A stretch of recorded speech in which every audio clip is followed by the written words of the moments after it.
ರಾಮರಾಜ್ಯದಲ್ಲಿ ಗಂಡ ಹೆಂಡತಿಯರಿಬ್ಬರು ಜಗಳವನ್ನಾಡ್ತಾ ಇದ್ದಾರೆ. ತವರ ಮನೆಗೆ ಹೋಗಿ ಬಂದಂತ ಆಕೆ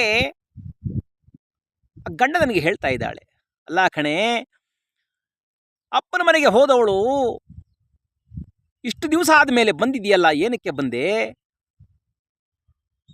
ನಿಮ್ಮಮ್ಮನ ಮಾತು ಕೇಳ್ಕೊಂಡೇ ಇರ್ಬೇಕು ತಾನೇ ಎಂದಾಗ ಆಕೆ ಹೇಳ್ತಾ ಇದ್ದಾಳೆ, ಇಲ್ಲ ಕಣ್ರಿ, ನಮ್ಮಮ್ಮನಿಗೆ ಹುಷಾರಿರಲಿಲ್ಲ, ಅದಕ್ಕೆ ಸಲುವಾಗಿ ನಾನು ಇರಬೇಕಾಯ್ತು, ದಯವಿಟ್ಟು ಕ್ಷಮಿಸ್ರಿ. ಓಹೋ, ಹಾಗಾದರೆ ನಿಮ್ಮಮ್ಮನ ಮಾತನ್ನೇ ಕೇಳ್ಕೊಂಡು ನೀನು ಅಲ್ಲೇ ಇರು, ಇಲ್ಲಿಗೆ ಯಾಕೆ ಬಂದೆ? ನಾನು ಬಿಟ್ಟ ಹೆಂಡತಿಯನ್ನು ಕೂಡಿ ಬಾಳುವ ರಾಮ ನಾನಲ್ಲ ಎಂದನಂತೆ.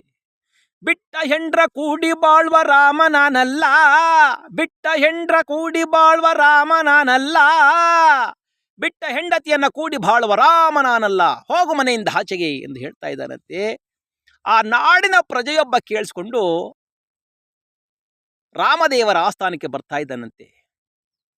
ಆ ಮಹಾನುಭಾವರಾದ ರಾಮದೇವರು ಗೂಢಾಚಾರ, ಏನ್ ಸಮಾಚಾರ ಎಂದು ಕೇಳಿದಾಗ ಆತ ಹೇಳ್ತಾ ಇದ್ದಾನಂತೆ, ಏನು ಹೇಳಿ ಸ್ವಾಮಿ? ಅಪವಾದ ಯಾರ ಮೇಲೋಪ್ಪ? ಸೀತಾಮಾತೆಯ ಮೇಲಪವಾದ. ಆಹಾ, ಸೀತಾಮಾತೆಯ ಮೇಲೆ ಅಪವಾದವೇ? ಏನೆಂದೋ? ಆ ಮಹಾನುಭಾವರಾದ ರಾಮದೇವರು ಮನಸ್ಸನ್ನ ಸಂಕುಚಿತವಾಗಿ ಮಾಡಿಕೊಂಡು ಕೇಳ್ತಾ ಇದ್ದಾರೆ, ಸೀತಾಮಾತೆ ಮೇಲೆ ಅಪವಾದವೇ? ಏನೆಂದು ಅಪ್ಪ? ಅದಕ್ಕೆ ಆತ ಗೂಢಾಚಾರ ಹೇಳ್ತಾ ಇದ್ದಾನಂದೆ, ನಾಡಿನ ಪ್ರಜೆಯೊಬ್ಬ ಬಿಟ್ಟ ಹೆಂಡತಿಯನ್ನ ಕೂಡಿ ಬಾಳುವ ರಾಮ ನಾನಲ್ಲ ಎಂದ ಸ್ವಾಮಿ. ಆ ಮನಸ್ಸಿಗೆ ಯಾಕೋ ನೋವಾಯಿತು, ನಾನು ನಿಮಗೆ ಹೇಳಬೇಕು. ರಾಮದೇವರು ಯೋಚನೆ ಮಾಡ್ತಾ ನಿಂತ್ಕೊಂಡ್ರು, ಆಹಾ, ನಮ್ಮ ನಾಡಿನ ಪ್ರಜೆಗಳಲ್ಲಿ ಈ ರೀತಿ ಅನುಮಾನ ಬಂದ ಮೇಲೆ ನಾನು ಸರಿಯಾದ ತೀರ್ಮಾನವನ್ನೇ ತೆಗೆದುಕೋಬೇಕು. ಹಾಗಾದರೆ ಇದಕ್ಕೆ ಸರಿಯಾದ ಒಂದು ವ್ಯವಸ್ಥೆಯನ್ನು ಮಾಡ್ತೀನಿ ಬಿಡಪ್ಪ ಎಂದು ಹೇಳಿ ತನ್ನ ತನುಜನಾದ ಲಕ್ಷ್ಮಣ ದೇವರನ್ನ ಬರ ಹೇಳ್ತಾ ಇದ್ದಾರಂತೆ. ಲಕ್ಷ್ಮಣ ಲಕ್ಷ್ಮಣ ಎಂದಾಗ ಆ ಮಹಾನುಭಾವರಾದ ಲಕ್ಷ್ಮಣ ದೇವರು ಓಡೋಡಿ ಬಂದರಂತೆ. ಅಣ್ಣ,